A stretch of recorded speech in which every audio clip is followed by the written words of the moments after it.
There we are. All right. Hey, everyone. Welcome back. Conversations on Vitality. James Gardner with, of course, Ariel Jarvis. Hello, hello. Hello, Good morning. Ariel. Happy November to you. I know. I'm so excited. I love November. I know, right? Time just flying by. Okay, we're gonna talk cardiovascular health. We're gonna talk heart health today. You and I, we get together beginning of the week, and I just said to you, we had a conversation. Well, what's kind of some of the common themes that you're seeing lately in the clinic with the people that you deal with? And right away, Ariel went to heart health. Let's dive in and talk heart health. So, Ariel, cardiovascular well-being is obviously it's a big umbrella. There's a lot of things that fall underneath it. There's a lot of cause and effect. Where do we begin? Let's begin for our community. Where should we discuss start point here? So I think it's really important for people to have analogies. So think of your heart as the tree, and the capillaries, the arteries, the veins, those are the roots. Okay. And so what you need to think about also is what feeds the tree? Well, everything coming from the roots. You are what you eat, and your body will it will be affected, and it will be supported by what you eat. So when it comes to the cardiovascular system, your arteries, your capillaries, your veins, you need to make sure that you think about what you're eating and what you're drinking, because that has a huge impact on the state of the blood. Your blood that runs through the capillaries, arteries, and veins is full of water, oxygen, protein, key nutrients, your red blood cells, your white blood cells, the list goes on. It is a highway. Mm-hmm. What happens when the highway gets packed or blocked? Not good, right? So whenever you have a system of pipes, this could be your piping in your house, piping in the city. When a system gets blocked, you build pressure on one side. If you start to build pressure on one side, there's only two places it can go: forward or outward. So you can get a rupture, or things will go forward. And so most of the time, if the blockage is really bad, you're going to get pressure buildup and you're going to get rupture. Okay. And so we need to remind ourselves, well, okay, let's look at this from a structural point of view. The lining of your cardiovascular system is made out of endothelial cells. They are kind of elastic, but they only go so far before they break. And so your cardiovascular system can only stretch so far before it breaks. Well, what also is it made out of? How about amino acids? How many of you are plant-based that don't eat enough protein? So making sure that you're getting enough protein. How many of you are carnivores and don't absorb your protein? Making sure that you're absorbing. Just because you're eating protein doesn't mean you're getting enough of it, and doesn't mean you're absorbing it to help build up a strong cardiovascular system wall. So we want to make sure the pipes, the walls are strong, so we don't have any bursting. We also want to make sure that the fluid going through is very diluted. You need to make sure that you're drinking 1 liter of water for every 50 pounds you weigh. Now, water's not all the same. Your body cannot absorb just any kind of water. It has to be biologically designed for your cells, which is negative charged water. That way, you are donating those negative charges to all the outside of every red blood cell. Why is that important? Well, if you have a bunch of red blood cells that are negative charge, when they're going down that cardiovascular system, sending all the nutrients, they're not touching. That's very important. They're repelling, which means that number one, you're going to have better repulsion. So they're not sticking. You're also going to have better movement, because when one kind of gets close to the other, it pushes the other faster. So you're going to have better, faster circulation. Okay. And so when you have a bunch that are stuck together, they're going to either pull back a little bit, slowing down the circulation. Then you're going to, all of a sudden, it's like a dam. Everything's going to get built up, and the body, the heart, is going to try to pump to try to get these cells moving. But if they all start to get stuck, well, now you have blockage. Blockage can look like blood clots. It can look like, different cardiovascular system issues like plaque buildup, cholesterol. All of these things is actually a particle problem. There's too much positive in the blood, not enough negative to create repulsion. So now you have a binding effect. So let me pause for a sec. So in terms of the fluidity of the blood, obviously with health, we always talk about getting to the root cause, and with cardiovascular health, as you're saying, there could be a lot of cause and effect. You know, strong walls, not strong walls, thickness of blood, things like that. What is if you had to label one thing that's kind of like the fundamental first thing that goes in cardiovascular health, is it the thickness of the blood that causes the wear and tear? Is that the Yes. chain of events that starts everything It's the else? thickness of the blood, because that's the variable that happens the most throughout the day. Because maintaining blood sugar throughout the day is actually quite hard. You have to drink a lot of water throughout your day, not just all at Mm, once, but sporadically. And you have to eat small meals so that you don't spike your insulin, because when you spike your insulin, you are pushing more glucose into the blood, creating more sticky blood. okay. So you want to maintain blood sugar. So small meals, lots of fluids, and the meals you're eating need to be a low glycemic index. So that means that it's always about blood sugar. You don't want to pump too much sugar, glucose into the blood. Certain foods can turn into those glucose. So the more glucose you have in the blood throughout the day, you've got a problem, because now you have sticky blood. Okay. The opposite, when you have a drop in glucose and you have a lot of not enough water, when you have a drop, it stresses the central nervous system. So now the body goes into a fat storage mode because it thinks it's starving. So it's just about maintaining. So you can go for a few days without food. That's fine. Intermittent fasting is actually really good because it helps you dilute the blood, so that you can clean house, like power washing the cardiovascular system, drinking lots of fluids, eating less food. That's great. But over a long period of time, what's going to happen is your body's going to go into a state of shock. Your body thinks it's starving, and now the walls are going to break down. So now you have really good fluid going through. It's really diluted, but the walls are breaking down because remember, they need amino acids. Mm. So just making sure that when you are doing a long fast, I have some patients where they do a 40-day fast for religious reasons, just being mindful about maybe drinking some bone broth while you're doing that. You just need those aminos. So sugar, blood sugar is indicative of causing thicker blood. So we have to be mindful of that. So spiking the glucose. Here's a question then, Ariel. So we're talking, so from a fitness standpoint, right? From a high performance athlete standpoint, back in the physiological days of lab testing and all this, we're doing stroke volume of the heart, we're doing cardiac output, we're doing all these tests to make our pump system stronger, okay, and so forth. So is there a correlation with, because we always talk about we got to be health and wellness is fitness, being active, getting out and do exercise. So if we have sticky blood for A and B, but client B has a stronger cardiovascular fitness system built up through training, let's say, does the thick blood have less of an effect on the pump system of the heart?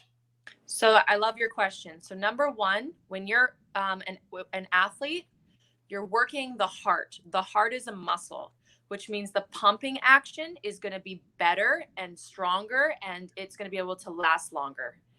You're also getting more oxygen because you're breathing heavier. So you're actually getting more oxygen into the blood.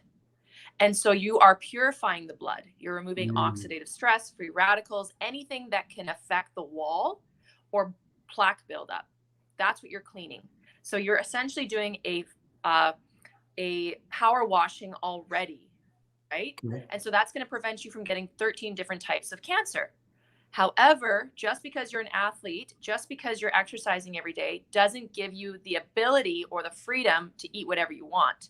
So if you are still, you know, spiking that insulin, say you're having your cheat days and you're going to eat, 5 donuts and you still have a washboard stomach, doesn't mean your cardiovascular system is healthy. Mm, So you can mm, look good, you can have a healthy heart, but what's in the blood might not be very clean. It can be sticky. And we get a lot of patients that come in that are bodybuilders, 7 to 12% body fat, and they have atrial fibrillation. Their heart stops because the blood's so thick and mucky, wow. and they have a heart attack and they have to be resuscitated. They die on the table. Mm, So we get this a lot. And so we want to be mindful. It's not just about working the heart, because yes, the heart is a muscle, but it's about diluting the blood so that you don't get blockages. Because when it goes from a large area, like an artery, down to a capillary, which is like the same as your hair, that's how the blood has to go, right? So your one string of your hair is the length, is the diameter of a capillary. And the capillaries, the smallest capillaries, are actually behind your eyes. And this is in Chinese medicine, you can tell when someone's blood is starting to get thick and mucky if they wear glasses. reading glasses count? Yep. Uh, Because yay, bah, bah, bah. that's a sign. That's a sign that you need to cut out the diuretics Hmm. because you've been on them for too long. Vitamin A is not getting administered to behind the capillaries properly. Vitamin A is a large molecule, and that vitamin can't reach because the capillaries behind the eyes are the smallest capillaries. And if it's thick and mucky, even the slightest for too long, you get less and less vitamin A behind the eyes. The eyes are the first to go. Interesting. Yeah.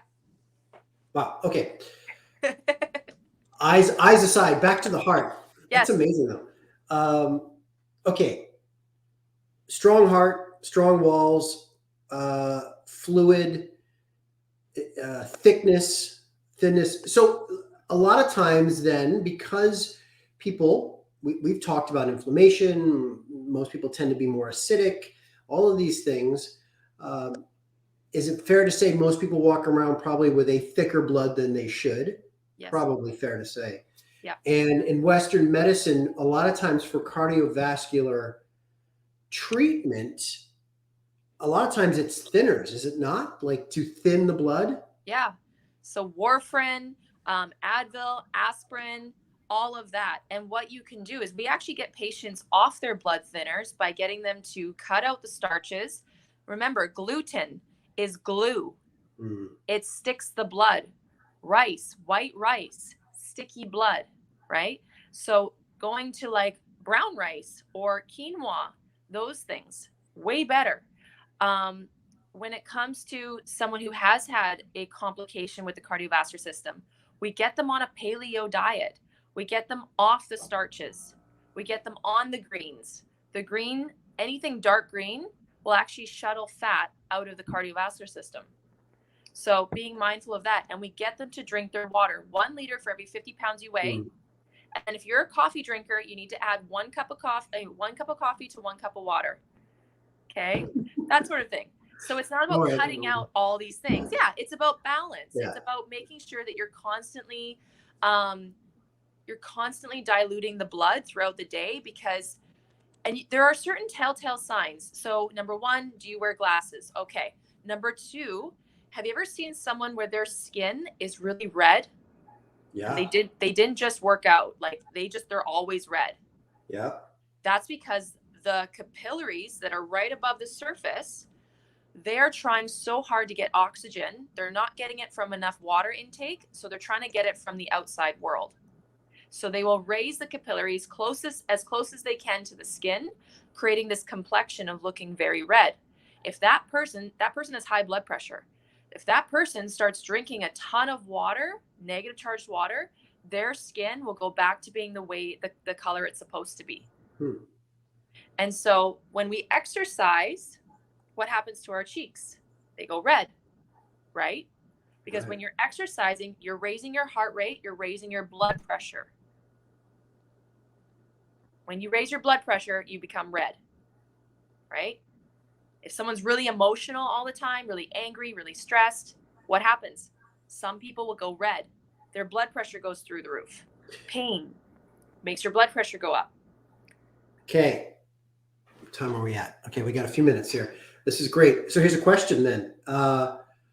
We're talking nutritional uh, devices, things that create these cause and effects. Uh, what about what about people that have anxiety, people that are high stressed, that are um, anxious, have anxiety, like because these things can tend to create higher blood pressure in a person, correct? Yep. So, one thing people need to think about with anxiety is maintaining blood sugar. There's a huge correlation between men and women with high anxiety, where A, they don't drink enough water, and B, they don't eat properly. They're either letting their blood sugar spike and then drop, spike and then drop. So they go all day without eating, only drinking coffee, and then they only eat dinner, and their blood sugar is all dysregulated. That creates anxiety.